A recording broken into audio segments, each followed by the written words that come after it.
caregiver in med tech. So all the car wash does to clean is high powered hot water with a little chemical stuff to get the smell out. That's not really sanitizing. You know, it's like you need hospital grade stuff, but then you have to worry about it damaging the leather in your vehicle or turning the carpet different color. You know, to me, someone throwing up in your car right now during the pandemic, $80, that's unacceptable. Right. I understand that that's what, like, and we'll be taking that to the team to say, have we reviewed this, seeing that we're in a pandemic? Has there been any thoughts of changing that? But I just wanted to point out this is kind of what Lyft has as a standard. And so when we deal with our support agents online, they're going to be following the stuff that you'll see here. And it's very rare that they would have to escalate to other teams to go outside of the parameters on here. But I want to just point this out, that this should be kind of a place where we go to kind of have an understanding, so that then we can have the tools in our tool belt to have the conversation. Like, for instance, maybe having the conversation that you feel that this is major damage versus moderate damage, what I was trying to refer to. Okay? Thank you so much, Marcus, for explaining that. And Krishma, I just want you to understand that, again, and I always like to stress this whenever I do these, that this gives us an opportunity to hear from your end, because there are already some set Lyft guidelines and policies that exist for a number of these things. But then this also gives us an opportunity to kind of, revisit some of those and say, hey, is this something that is working for drivers? And if it's not something that's working for drivers based on multiple feedback that we're hearing, perhaps this could provide, some kind of a path to, some actual change on that. And I can't stress enough how, I'm apologetic about what you experienced. And again, thank you, Marcus, for sharing. Those guidelines. I think that's a starting point. That's a starting point. And hopefully, you have that information over there. I want to give as much people as possible the opportunity to speak as well. So I know that Ito Frin, I'm not sure if I'm pronouncing that correctly. Again, forgive me if I'm not. Had something to say earlier. If you're able to get off of mute, you're more than welcome to speak. If you haven't figured that out yet, I will move on to Simon. I guess not. Okay, Simon Dillon, please, the floor is yours. Actually, I have one thing regarding cleanup, just to add. I had an incident a couple of years ago where someone spilled a milkshake under my front seat and ended up having to have my entire carpet removed, and it cost me $275 to actually get the smell of rotten milk out of my car. And Lyft had absolutely nothing, because they're like, oh, well, you need to send photographs and everything. And I'm like, well, how do I get photographs if something was spilled under my seat, even though I did report the incident? Mm-hmm. So that was one incident that I had. But my main concern right now, with Lyft, is there's a lot of, granted, I'm in Charleston, South Carolina. This is a vacation market. It's very mixed, but there are a lot of shortcomings. It's a real drivers reporting real issues. One of them is,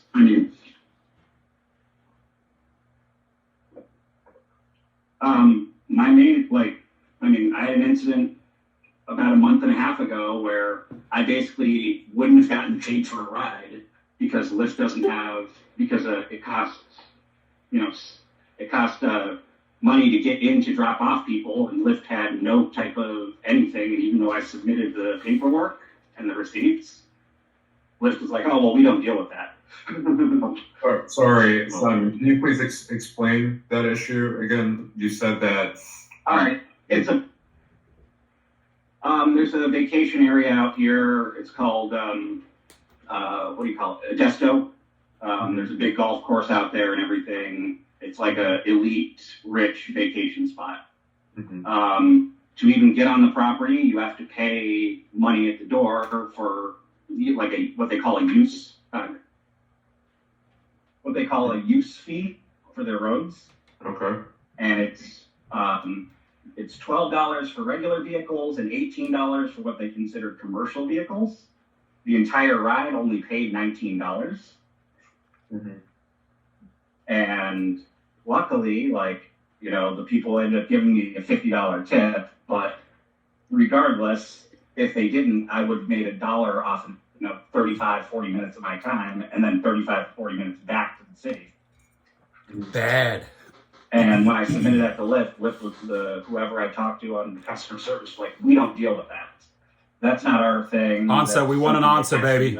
Tell us. Submitted the receipt, I got their whole policy and everything, and that sounds hey Simon, that sounds like a very unique one-off type of thing, and it's not one-off, baby. Well, they misspoke and saying that's not. I'm sorry. I drive both Uber and Lyft. And Uber actually has a thing where they basically charge it directly to the ride because they're aware of it. Yeah, it sounds like something that we're not aware of, because that is a pretty unique. I've personally never even heard of a neighborhood charging you. I believe that you're telling the truth, but yeah, they probably didn't know how to handle that, because it's something. Yeah, handle it, baby. Fix it. Fix it. But but there's a lot of situations where it's you go into a private area and it's like a $5 entrance fee or something, use fee on the private roads and stuff like that. Yeah, that sounds like something we need to get specifically. Rodney, I believe, is the opposite in Charlotte, but that's not because what you're describing, I've never heard of here. I've never had to pay $5 to go into this neighborhood, or $18. So if that's something we need to focus on for your area, then I can. Yeah, it's definitely something that needs to be focused on for this area, because there's several of them. Modesto is A, the most expensive, and B, the most ridiculous. Yeah, if it were me, no kidding, I'd be like, yo, do you have $18, or am I dropping you here at the gate? No, I honestly, the way I handle rides on Lyft now with that is, if I see it going to Modesto, I cancel it. I'm not gonna waste my time. I understand. So, I don't know, other than that, for some reason, at least recently, I've been getting an insane amount of really, really far away scheduled pickups. Okay. I don't know if that's you're talking 13, 14. Last week I had a 97% acceptance rate. This week I'm under 90. I'm in the 85 range. Mm-hmm. Just because, and they're all scheduled pickups that are really far away. And as soon as I cancel it, it's I gotta ride right down the road. Mm-hmm. Yeah, I don't know about that. I'll definitely flag the and I see your note too about Atlantic Beach also. So yeah, that's something that we definitely can flag. Because I know they have things in place for tolls, they're familiar with toll bridges, but I'm not familiar with this neighborhood has a fee, so we'll flag that. This whole area it's quadrupled in population over the last 10 years. Mm-hmm. And honestly, from a driver's standpoint, realistically, the rates here in Charleston, rates in South Carolina are usually pretty low, mm-hmm. but Charleston is a whole different. Charleston's cost of living versus other parts of South Carolina are on par with not quite New York, but Jersey City, across the bridge and stuff like that. And that's over the last 5 years. So I don't know if that's something that needs to be reassessed on Lyft or Uber or what, but yeah, unless their mom says there's no real point in driving Lyft in this area. Thank you for sharing your feedback with us, Simon. And folks, I just want you to keep in mind that we have a lot of hands raised over here, and in order for us to be effective in what we're trying to accomplish, we need to get as many voices here represented as possible. So if you can keep it, short, to give a lot of folks a chance to speak, and once we've covered everybody, we can definitely revisit some of you. Is that okay? All right, awesome. Thank you so much for your cooperation, everybody. Valerie Crosby. Hello, everybody. Good afternoon. I'm in the Baltimore, Maryland, DMV market area. Got a little bit of a laundry list. I'm also dealing with some cancellation issues for having to cancel rides due to mask situations, car seat issues. My rating took a huge hit, and I'm actually being told I have to do some kind of driver improvement program, which I'm not going to do because I'm an independent contractor. I should be able to decline rides as I need to. Support lately has been, it sucks. Anytime I have an issue where I tell them I have a dash cam, it's like they totally ignore that I have a dash cam. That they don't want to continue the conversation. You know, I'm like, well, I have proof that I didn't do this thing that you're accusing me of. Let me submit the proof that I'm not allowed to. So they're very disappointed with that. The situations with widespread deactivations in my market, a lot of drivers are staying deactivated for accusations from customers, and then they have no opportunity to have any type of appeal. And yeah, that's the main thing. Those are my main issues right now. Okay. Thank you for sharing that with us, Valerie. I just want to let you guys know that since our focus here is really on the customer experience for today, if you guys can just do something that will be helpful, I think going forward, when you're having some of these customer service interactions, it would be absolutely helpful sometimes if you're noticing that some of these, some of these responses aren't appropriate, or you have issues with some of the way that you're being treated from a customer service perspective, and a lot of these conversations are written. So if you take issue with some of them, you can please save a screenshot or something like that, so that at some point we could take a look at those on our end. Sure, I have plenty, so I'll submit them after this call. Yeah, thank you. All right, appreciate it. Now we have Jamie H. Hi, can you hear me? Mm-hmm. And once you're, sorry, before you go, Jamie, once you're done speaking, can you remove your hand as raised? It'll look like you're, all right, thank you so much. Jamie, go ahead. Yes, so I want somebody that's on your team, actually, I've already spoken to regarding this, but I feel like the customer service people are very dismissive of anything that's going on. So, for example, I had an issue where I had some damage to my vehicle, and I submitted the claim and was given the money, and 23 days later, they're reversing it on me and basically labeling me as a fraudster per se, and they're not giving me any reason why. They're not explaining to me anything that happened, and it's like they're just basically, it's our way or the highway, and that's essentially it. It's like you have no recourse. Jamie? Yes. Hey, it's Button.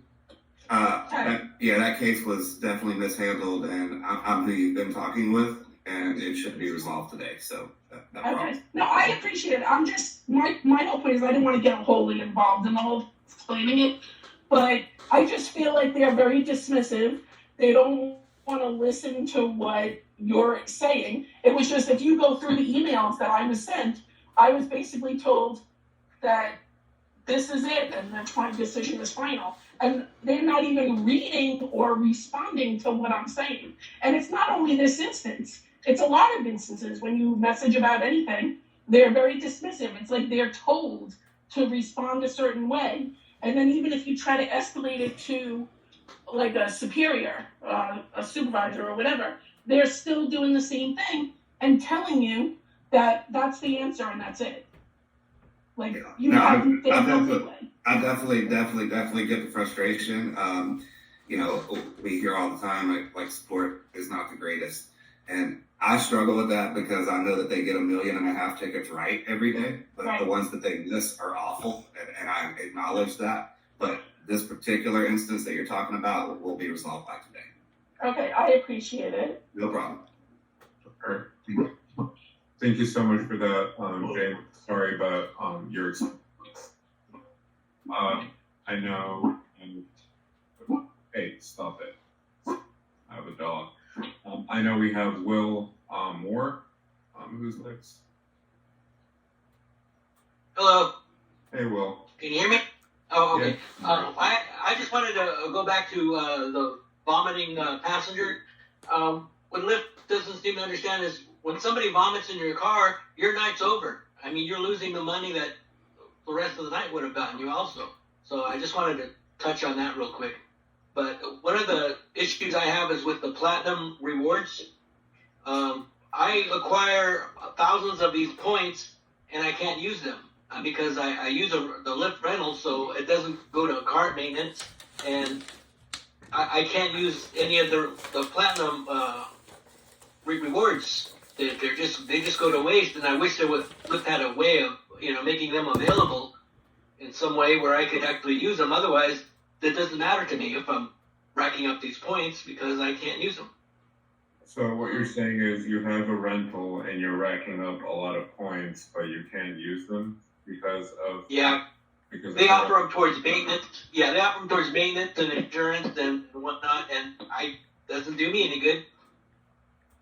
And I rack up thousands of them in the past year, but again, it doesn't matter to me because they just go to waste. And Lyft keeps promoting them like it's a big to do, but I can't use them.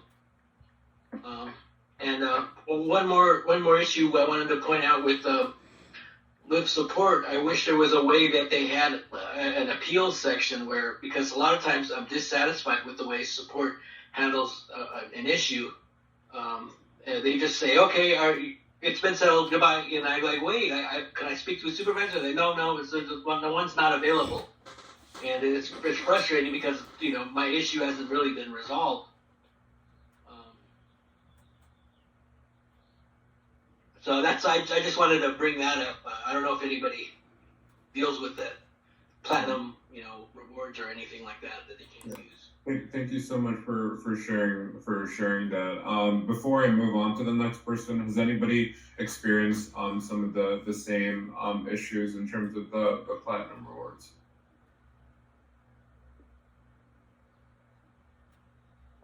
You're more than welcome to just quickly speak on that before I move on to the next person.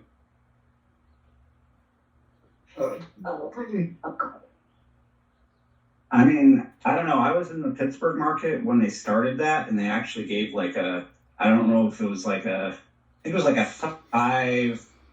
You were able to cash it out for cash. I mean, I don't expect everyone to cash it out for cash or anything like that. But even being able to use it for gift cards, because all of my points expire here, does mean nothing. But I know when it was I think it was in the pilot program when I was in Pittsburgh, almost every week I was able to cash it out for I don't know, between $25 and $50 for whatever points I had earned. I don't know. I personally really liked that program, but I don't know if that's something. So. All right. Thank you. I just made a note of that. And we have Dowie Dawson, who's the next. Good morning, guys. Can you hear me? Yeah. And also, 1 second, Dowie. Just so you guys know, I see the comments here, and I'm taking notes from your comments as well. It's just I'm trying to focus on those who are speaking. But I want you to know that I see the comments. Graciela and Valerie, I see your comments. Dowie, please, the floor is yours. Hey, really quickly. So I'm in the Colorado market, Denver, northern Colorado. And all of the points brought up this morning are excellent. I've given, I don't know, I'm a 4-year guy. I think as of today, I'm coming up on 12,000 rides. And the puking, the rude customer, the long pickups, these are all things, of course, we have concerns with for customer service. I got to be honest with you. It's tough to just take one for the team, but I don't even try anymore to contact customer service because as a 4-year driver, we used to be able to talk to them, which I understand they probably get, who knows, thousands, tens of thousands of requests or calls a day, but it's gotten to email, and now it's almost like a canned response. I think the customer service, it sure sounds like I'm speaking to somebody overseas, which isn't an issue. But if they don't have, if your concern doesn't match about the 12 responses that they can give you, it's just you're going down a rabbit hole. And as a driver, I don't have sometimes 10, 15, 20 minutes or longer to hit the ball back and forth with these people, because you know you're not going to get the answer that you're looking for, or honestly, the help. I have probably tried 6 times in the last couple of months, only because the situation was that bad, to try to get just a response or an answer to my concern. And then I'm not going to say win, but I did not end the conversation, chat with, quote, customer service with the response that I thought was fair. But really quickly, guys, just 2 things, and I think these are really important that nobody's touched on. I'm a big fan of the mask. It's still, although it's been dropped by the state, a lot of states, a lot of communities, it's still on the Lyft platform. As the driver and as the passenger, it tells you when you request the ride, 3 people max, you have to wear the mask. Your driver will be masked as well. And I believe, I don't take too many rides as a passenger, but I think when we're a minute away as the driver, it reminds you again to put the mask on. Now, I'm sure all of you have run into these cases where the passenger now doesn't want to wear the mask. I'm going to go out on a limb and say it's about 1 in 3 where I live, if not every other one, doesn't want to wear the mask. And the first thing I hear from these people, and you probably do too as drivers, is, well, the last driver didn't make me wear it. Well, A, I'm not the last driver. B, I follow the rules, I like my job, and I want to keep it. And guys, this is just us still being safe given the conditions. But what really sucks, and honestly, what I used to try to contact customer support about was, we all know that person begrudgingly, under their breath is just, giving you the F job in the back seat because they've had to put on their mask. What do you think they do if you're not driving? As soon as you log out, they're 1-starring you. It's totally smashing your rating. And prior to this, the last year or so, I was a 5-star guy. Literally, guys, thousands upon thousands, coming up on 12,000 rides. And I don't take it personally anymore. You just can't. But what is Lyft's policy with this mask thing? Can we hold people accountable? I'm not going to give up. I'm going to continue to politely insist that people wear their masks. What do you guys think? Or what should I do? Well, first thing, I'll jump in here, David, really quickly. And the key is that, yes, it's still a national federal law that people on transit, that's what I tell them. Buses, taxis, ride shares, all wear a mask. That's the law. And so one of the things that I encourage all drivers that I talk to about this is, if there's issues, or if there's like an issue with a rider that I'm giving when they come up to my car, I'm making sure that when I finish that ride, I'm leaving notes in the comment section, even if it was a good ride after that initial issue.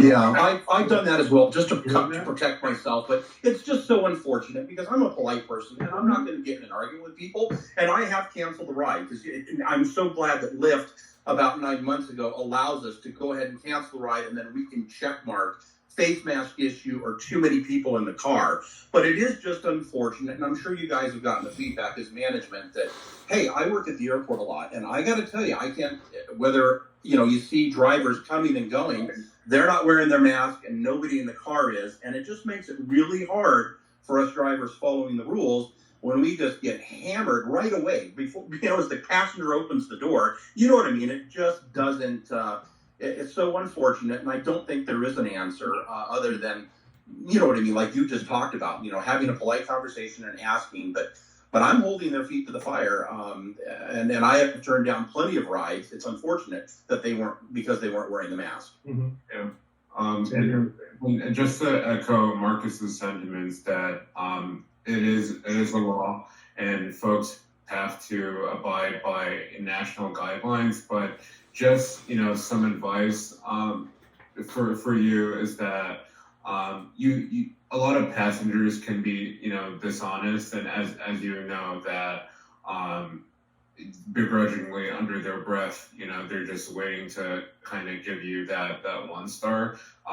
You're always able to report passengers, and as Mark has mentioned also, that you need to take copious notes of your experiences, irrespective of what kind of ride you've had, even if it has been positive afterwards. But you want to make sure that you're taking notes, but you want to make sure that you're reporting these passengers as well, because on our end we do deactivate passengers a lot for these kinds of issues. So the case is that if they're doing this to you, they're probably doing this to another driver as well. So definitely, it definitely helps if you're reporting this. No, okay, that's really good to know, because I've always kind of wondered if there were any repercussions. If you've got Jane Doe who reads the riot act to every driver she runs into that she doesn't want to wear the mask, but it really is good to hear, hopefully, that there are, and it's unfortunate, you know what I mean, that you might have to suspend them or kick them off the platform, but guys, it's everybody's safety, so I'm glad to hear that if Lyft is really doing that. One last thing, guys, really quick, and I'll go because I know there's other people. Acceptance rates, and I trust me, I have gone round and round with customer service about this. With the price of fuel, I think we all run into these long requests for pickup, and I turn them down. I mean, my acceptance rate has never been this low. I'm not going to disclose what it is, but guys, I'm not a charity. I can't possibly accept 15, 18, 21. I took a screenshot. Lyft had the gall to ask me to drive 34 minutes to go pick up somebody. I mean, come on, shame on Lyft and that algorithm. What's going on with that? Mm-hmm. Mm-hmm. Really quick on that point, just a quick answer, what's the best solution if you are the closest driver? Should we just tell the rider no? Or what would be the best alternative? No, Marcus, thank you. Lyft has got to be fair. And I remember, I'm going to say it's almost been 9 months or a year ago, Lyft sent us all drivers saying that, hey, on these long pickups, there would be some additional funds coming your way. Mm-hmm. So you need to be fair, but in these rural spots where the passenger knows in the past that it's been hard to get a driver to come out to pick them up, I'm not saying double or triple the rate on them, but I'm just saying, hey, this is a very long ride request. We've got a driver happy to come get you, but it's gonna, you know what I mean? It might be an extra couple of bucks, yeah, but I'm and again, as a driver, we can turn things down. But geez, Marcus, I mean, there are runs where I've had 3 to 5 ride requests in a row that are exceeding 18 minutes on a pickup, and 9 out of 10 times those rides, they're only 3 or 4 minute rides that pay $3.17. Marcus, you've got maybe 35 or 40 minutes into a ride. Honestly, by the time you're done, you know what I mean, waiting, and the customer gets in your car and you drop them off, you've just clocked out for $3.17. I'm a numbers guy. There are plenty of times you make $8 to $11 an hour doing that.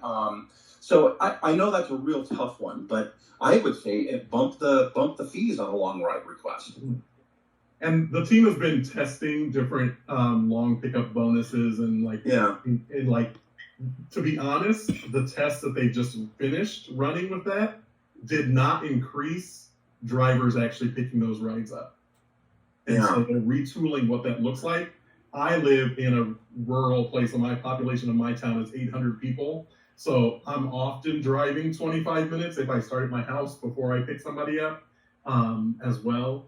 So I understand that the pain points in there, but the team is continuing to look at how do we address that, not only with the fare component, but also supply. Supply continues even it's March, almost April of 2022, 2 years into the pandemic, to be a significant portion of what it used to be.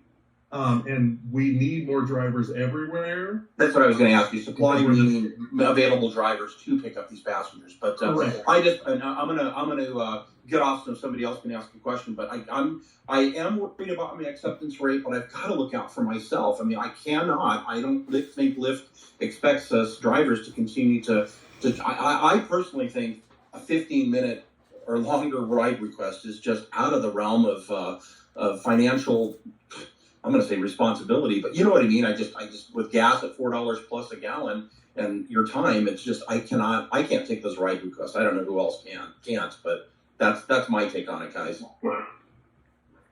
Thank you for sharing your perspective on that. I want to give folks an opportunity to speak as well, so we're going to go to Paris Richardson. Hey, Paris. Hello, hey, how's it going, David and the rest of the team? My name is Paris. I drive in the MSP market, Minneapolis, St. Paul. Kind of some of the things I've been going through since I've been back on the road, I guess kind of goes in line with a lot of people with the pandemic kind of being on the fence of half the people, lifting the mandate, independent businesses, being able to still require the mask, kind of like Lyft and, certain public environments. And what I mean by that is, a lot of times I've been going to driving at night or just anytime, I guess, I'd be going to like bars or airports and things like that. Being on the fence about, who requires masks and who doesn't kind of has been creating a lot of confrontation, I've noticed. Especially when you're going up, let's say at night, and you're going to like Wild Bill's or a bar or something downtown, you got 4 and 5 passengers coming out, maybe no mask, intoxicated. It's just creating an environment where it's like, okay, it's too many passengers, no mask, and they're intoxicated. So you just have to I don't know, I feel like there needs to be like some protocols in place or some type of training for drivers, because a lot of that's just kind of escalating into violent situations where it's just like people are still trying to get in the car, or open your doors, and you have to lock the doors and be very strategic on how you handle those situations. Yeah. Or even if you're just going to the airport, for example, and it's a good situation, you have an actual family, 4 or 5 people, and they do have masks and things like that, but you still can't take them because our front seats are closed. So just trying to figure out a way. I don't even know if that's ever going to open back up. But when you're comparing it to like airlines and stuff like that, you could sit next to complete strangers and things like that. So now it's getting to a point where people actually have kind of valid points when it comes to why shouldn't your front seat be open? Why can't you take more passengers and things like that? And some passengers tell me the app tells them, other passengers claim, oh, well, the app didn't tell me, it still let me request a ride. And obviously it's going to let you request a ride. Probably maybe it's in the fine print or something of that nature, a message. But again, it's still creating a lot of cancellations, getting in the way of streaks. And some, even with the streaks and then like being like a platinum driver, for example, a lot of that stuff's kind of changing too, because sometimes the streak will stay or it'll be prorated or it gives you a certain amount if you don't finish the streak. But, with a lot of those cancellations in place, it's really dragging out those streaks, or it just kind of makes you say, hey, I already wasted the streak from being on the road for, an extra hour anyway. Is it really worth it? Mm-hmm. So it's just kind of really, it's just very time consuming and things like that. And then with the miles and stuff, it's hard to really calculate. Like I had a ride all the way from like the city to like Winona. And it's like 2 hours away. It's like over 100 miles. And I think it only paid out like $95.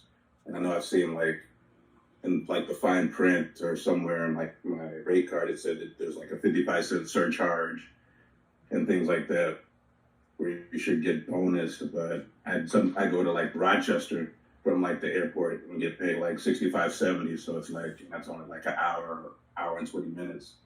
So it's almost like with that Winona ride, it's like I lost kind of like an hour, or it feels like I, didn't get the whole hour of pay. And I was just trying to compare, like, it's hard to really figure out if you're like, what this surcharge is giving you versus your base rate and your per mile rate, mixed in with sometimes if you're in priority mode. A lot of drivers are on the fence about that because you're essentially taking less. And I've found it hard, at least on my rate card, they said you should have like a priority rate or a priority thing, but I see everything but priority. I don't know if I'm looking for the right language and stuff like that either. Thank you for your perspective there, Paris. It looks like what you're discussing is symptomatic of what other drivers have been speaking about well. So I made sure to make note of that. We have about 8 minutes left, so I want you guys to just try to keep it brief, so that we can, get to folks who haven't had the chance to speak. So Anthony Amachi, I hope I'm pronouncing that correctly. If not, please let me know, and I will correct that. You have the floor, Anthony. You're on mute, Anthony.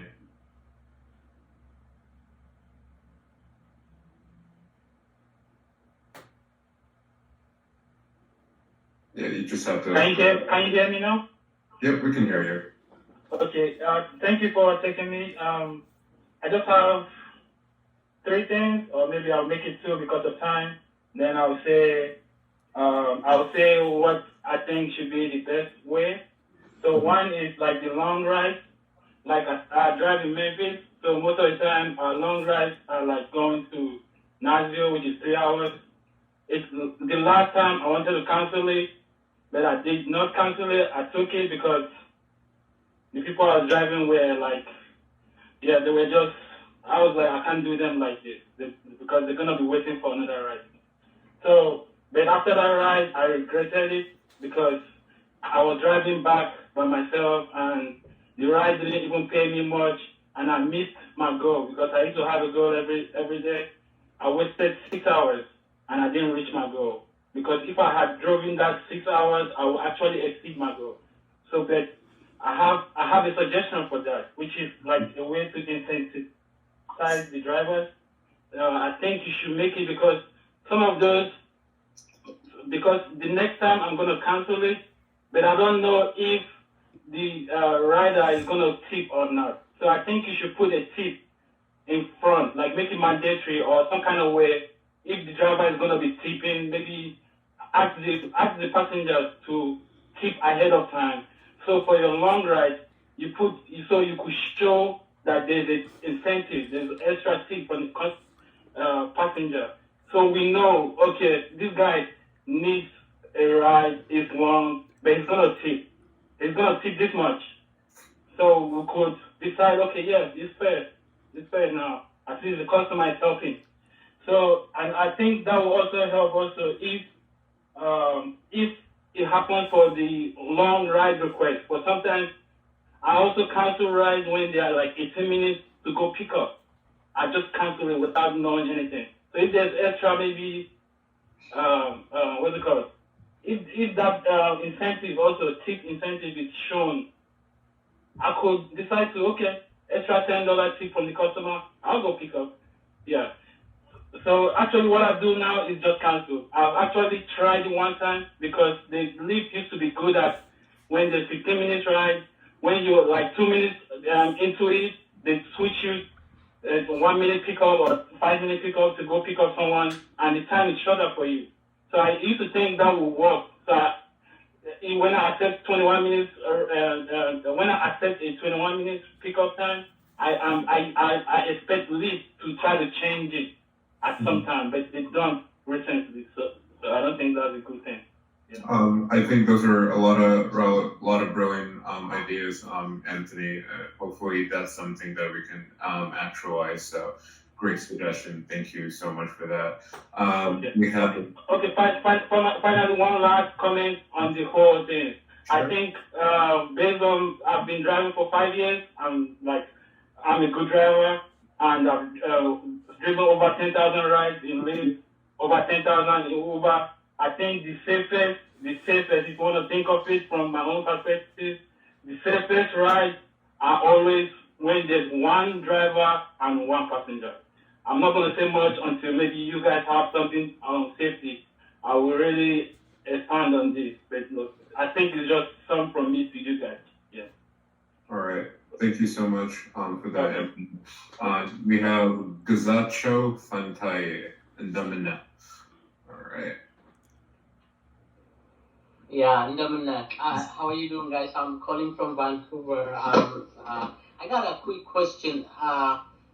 When you go pick up, I drive an XL, and when you go pick up a customer, it's a Lyft X trip, but there are more people or more luggage. and then I try to change it to Excel, or the customer stats, but we have to cancel it. Is there any other way to do that? You know, is there any shortcut to do it? Right, so that I don't wait my time and the customers don't have to wait. Yeah, currently there's not a way to change the mode when you ride, but we have noted that as a request. All right. Okay. And we have Etofrin. Sorry, I know you've been trying to speak since the beginning, but you're still on mute. We can't hear you. Can you take yourself off of mute? I saw comments in the chat. I'm gonna email. Okay. All right. That's fine. And we have George Smith. Yeah. Hi. So this is back to Dotson's thing about the mask. It's interesting because it varies a lot by region. Chicago, people are still 90% of the people are abiding by the mask mandate. What I did, and I've done this for almost 2 years now, is I go to the Dollar Tree and get 2 for $1 cheap masks, and I just give them a mask. It's 50 cents. Now, I understand if you're driving somewhere where, 90% of your passengers, it gets expensive, but in my case, it's like one less battle.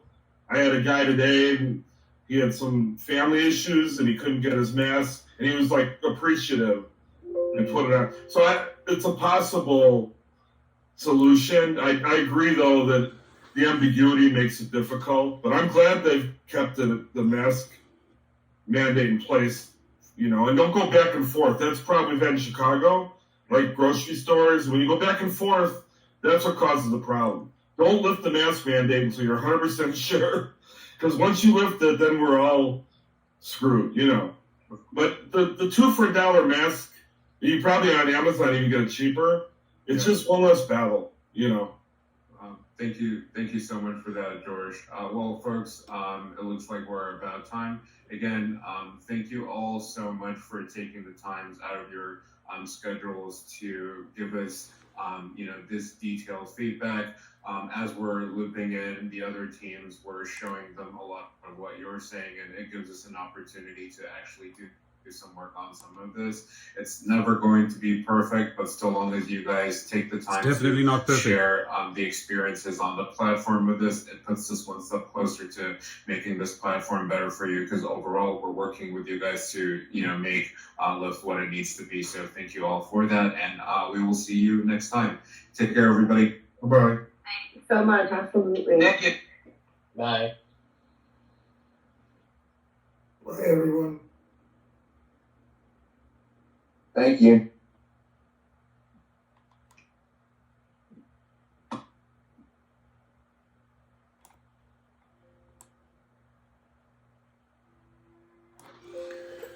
So here you had real Lyft drivers, most of them actually on Uber and Lyft, sharing their beef, their complaints about the poor customer service. I think the one Lyft representative should have rephrased. He said, for every million we get right, we get one wrong. And had I been given a chance to speak, I would have said, excuse me, you need to change your phrase. For every million we get wrong, we get one right. Right? That's more the true representation. That's the true percentage of Lyft customer service and Uber customer service. The bottom line is you have people working somewhere that have no idea. They're not boots on the ground. They have zero understanding of what is going on, right? And that's the big issue here, right? That's the big issue, is that, they'll do a session like this and participate drivers, and all of these drivers have really brought brilliant ideas and complaints to the table. You got to hear how those 3 individuals from Lyft are answering those questions. Oh yeah, they're working on that, or bottom line is they're not doing enough, and you have to pour millions of dollars into the system. and start from ground zero. Whatever they are doing there, whatever Uber is doing there, simply is not working, and they know it. So these things, do they move things forward? Do things change? We've been complaining about the same issues year after year after year. I just wanted you to see what real drivers bring to the table. And every single one of these drivers, hardworking drivers, whether they're addressing vomiting, whether they're addressing masks, whether they're addressing fares or cancellations, these are real issues that drivers face every single day. And I just wish they had more qualified answers, or qualified teams, or qualified engineers, and especially a qualified customer service that would actually interact with the driver and actually fix the issue. Nothing gets fixed. Everything is kept in the hamster wheel at Uber and Lyft. And, somebody briefly brought up wrongful deactivations, where they always take the side of the rider, and the driver, frustrated, him or her, keeps on trying to get through to customer services. Why was I deactivated? You're only listening to the side of the rider.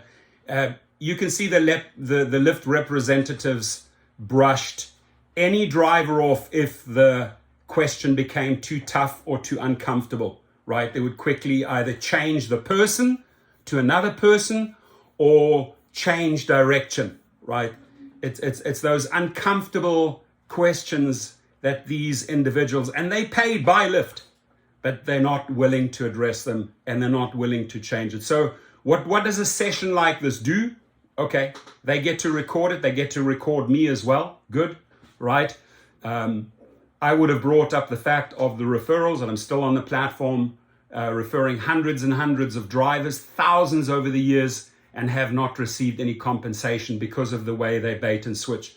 The guy wouldn't have been able to answer me, right? Or it would have been too uncomfortable, or they probably would have kicked me out of the platform by asking that question. But I want the answers to that, right? And I also want the answers to the hundreds and hundreds of drivers that have been wrongfully deactivated, right? So we're going to keep on holding them accountable. Share this video. I mean, it's 50 minutes of good stuff, right? It basically shows how they conduct these sessions. And the one thing is, every single one of these drivers brought very important issues to the table, right? And whether they can fix it, whether they want to fix it, remains to be seen. But if you can join these sessions, be vocal, don't hold back, right? You don't have to be afraid. You just say it as it is. There was one driver who was very courageous, explaining why he had to cancel all of that. You could think, okay, well, there'll be retribution for saying that because I'm being recorded. But no, he did not hold back. He said exactly what he wanted to say because he had to get it. He had to get it out there. He had to say it, right? I just cannot accept. My acceptance rate is low. I have no problem disclosing what it is. I take responsibility for my acceptance rate being low, but I cannot work for free. Those facilitators of the session did not have an answer. Oh, we'll look into that. So please join next time. Nancy Merrick is still in the house. Nancy, what do you have to say? Hey, Nancy? What is Nancy Merrick? Nancy Merrick is the lone survivor. She's in here. She's the last one standing. Just curious, Nancy has nothing to say. I was hoping that she'd speak up. But there you've heard it from numerous drivers. And these need to be in the public, these hearings. These hearings need to be in the public so that drivers can add their comments, right? They need to be on Lyft's YouTube channel. They need to be live, and drivers need to be able to add their comments. And again, I want to hear back from these people because they're certainly going to see this video. What about all those wrongful deactivations? What system do you have in place for a driver to appeal? Or is your goal just to keep them in the hamster wheel and hope that they go away? I would advise Uber and Lyft to take those wrongful deactivation is very serious, because if you do find out that, for example, the driver provided a urine test and was not drunk as the rider stated, you should put that driver back on the road. He or she can make you money immediately. So you are letting thousands and thousands of drivers go every week, right? Replacing them with expensive marketing dollars that you are spending to recruit new drivers, because you just kicked all of these drivers off. Nancy, waiting on you. Does Nancy have anything to say? No, Nancy's still silent. I thought she was going to speak up there for a second. She was sending a signal. But you want to get these drivers back onto the road, right? You want to get the drivers back onto the road. So set up a task team that addresses wrongful deactivations. If you have indeed made a mistake by deactivating that driver, it's okay. Admit to that mistake, right? Okay, the rider was wrong. We've looked at this. The rider was wrong. You've provided your urine sample, your test. Let's get you back on the road. Let's make the company more money. But it just goes to show the failure of their customer service, because their one hand does not know what the other does. And I want to remind that individual, I think his name was Ratcliffe, he said, for every million we get right, we get one wrong. No, the equation is for every million we get wrong, we get one right. That is the truth. And they're just not willing to admit it. The other thing, referrals, there are millions and millions and millions of dollars in referrals that have been baited and switched, right? There are class action suits being filed on this particular issue. Why is it that drivers who are referring drivers are not getting paid out? I don't think that this team of those 3 Lyft individuals would have been able to answer that question. So we're going to keep on asking the tough questions. Leave your comments, leave your questions for them, because this video is going to go live and you can leave your questions. Let them see your questions. Why don't you just chime in and add your comments right here? Please be safe, everyone, and have a great day. Thank you.